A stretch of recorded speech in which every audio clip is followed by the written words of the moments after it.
Good morning, guys.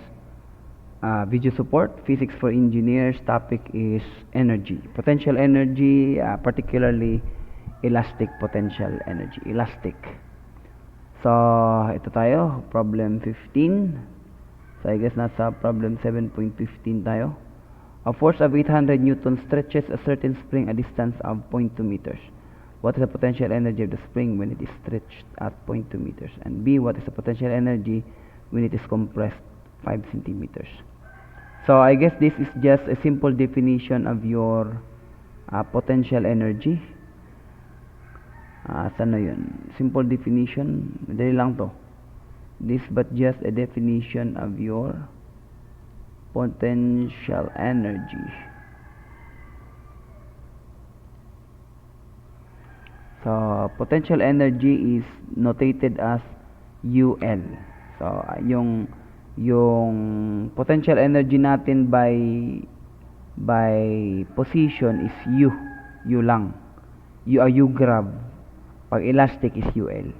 Anyway, I think ito lang to, Fx, at saka kukunin natin yung K.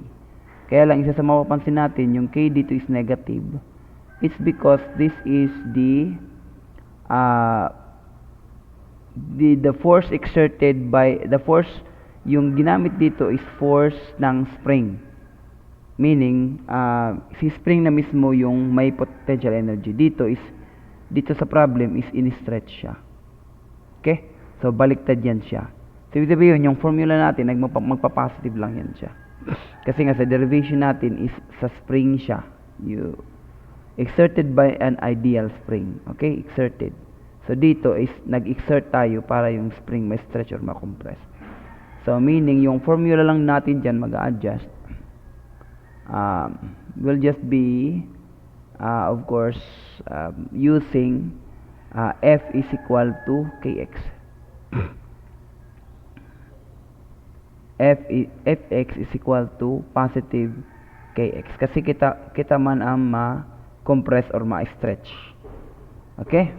Actually, ginsugar ito niya para positive natin gamiton kung mga stretching and compression. I think it's also something to do with positive, it's going into the system and out of the system. Of course, papunta siya dun. Force 800 Newton, so you have 800 Newton for this, and then you have your K, and then 0.2 meters yata yung pagkaka-compress, 0.2 meters. So you can calculate that spring constant. Spring constant yung tawag natin dyan. So that would be an 800 divided by 0.2, and that would give us 4,000 meters. 4,000 Newton per meter. So may constant na tayo. We can solve A. Stretch at 1 meter. X is equal to 0.2 meters. So we can substitute it. UL is equal to 1/2 Kx squared.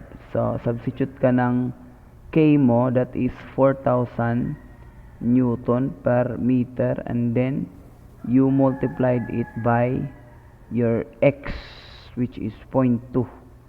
Ilalabas ko na yung meter para diretso. So meter, cancel dito yung meter. Yung unit mo is Newton meter, which is actually joule. Diba? 0.5 times 4,000 times 0.2 squared. So 80 Newton meter. 80 Newton meter. Again, 80 Newton meter is actually 80 joule. That is the definition of your joule, energy joule. A unit of energy, which is 1 joule is 1 Newton, or a force of 1 Newton acting on a 1 meter distance. So for a compression, that is X is negative 0.2 5.00 centimeter. So negative siya. So UL is equal to 1/2 K is 4,000 Newton per meter. So pwede nating i-negative for compression.